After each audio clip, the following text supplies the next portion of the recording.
Situation en Ukraine, bien sûr. Benjamin nous attend devant le grand écran. Benjamin, on vous parlait des soupçons hier qui pesaient sur le général Sourovikine quant à son soutien potentiel au putsch de Prigojine le week-end dernier. Visiblement, côté russe, on a dépassé le stade des inquiétudes. Il a été arrêté.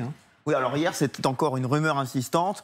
C'est plus qu'une rumeur insistante depuis que ce journal, le Moscow Times, journal d'opposition en ligne, affirme que ça y est, le général a été arrêté après la mutinerie, en citant deux sources proches du ministère de la Défense.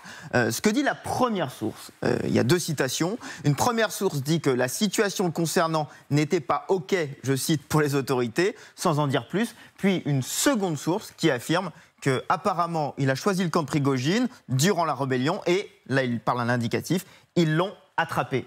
Ce qui donne du poids à ces citations, c'est qu'en fait, depuis la fameuse vidéo dans laquelle Sourovikine demande à Prigojine de renoncer à son projet, il a totalement disparu des radars médiatiques, il a totalement disparu des radars tout court. C'est ce que dit un journaliste, ancien rédacteur en chef de la station de radio Écho de Moscou. Personne n'a été en mesure de joindre Sourovikine ou sa famille durant les 3 derniers jours. Il y a même un blogueur militaire qui affirme depuis hier qu'il est enfermé dans une prison en particulier, celle-ci, la fameuse prison de Lefortovo, où on emprisonne dans la région de Moscou les opposants politiques. Cette affirmation-là sur le lieu n'est absolument pas confirmée. Mais ce qui se dessine, c'est que finalement, l'accusation formulée hier par les Américains, selon laquelle Sourovikine était au courant du projet de Prigojine, visiblement, les Russes ont cette information-là aussi. Et même si pour l'instant, ils démentent toutes ces accusations en parlant de rumeurs, il semble bien que Sourovikine soit au cœur de l'enquête russe. Voilà pour ces dernières informations. Benjamin, pendant ce temps-là, Vladimir Poutine, le maître du Kremlin, était hier au Daghestan, cette république du sud-ouest de la Russie, dans le Caucase. Oui, il a rencontré notamment le gouverneur de la région. Il a visité une mosquée. L'occasion pour le président russe, vous le voyez, de s'offrir un bain de foule. Autre image qu'on vous montre ce matin en provenance de Biélorussie, ces images d'un camp biélorusse désaffecté en cours de réhabilitation pour accueillir les soldats de la milice Wagner. On fait le point avec Arnaud Delataille. Ce sont les images du probable camp militaire de Wagner en Biélorussie.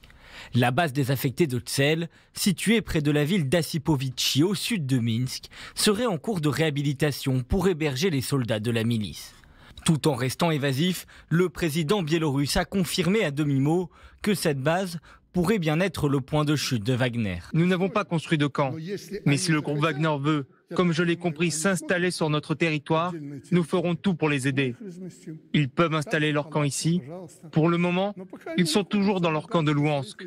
Alexandre Loukachenko a été clair, il n'y aura pas de centre de recrutement de Wagner dans le pays.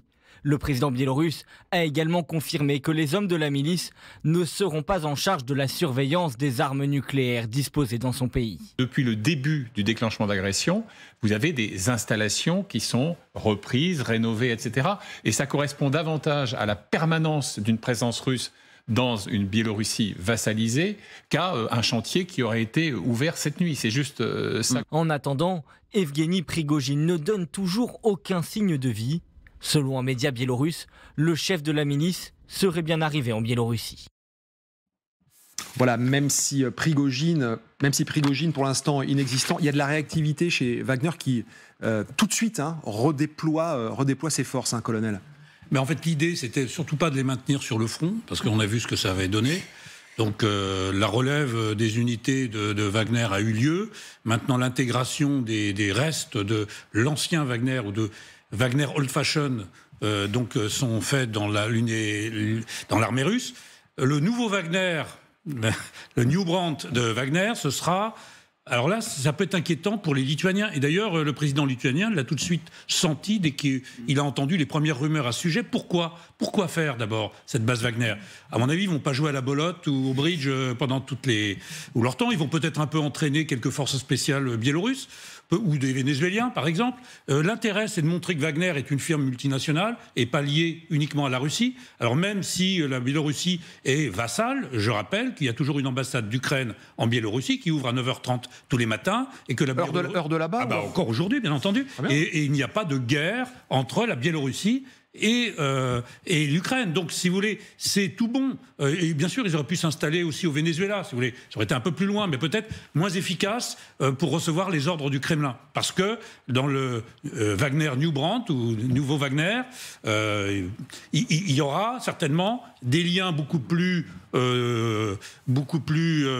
forts avec le Kremlin. Voilà, donc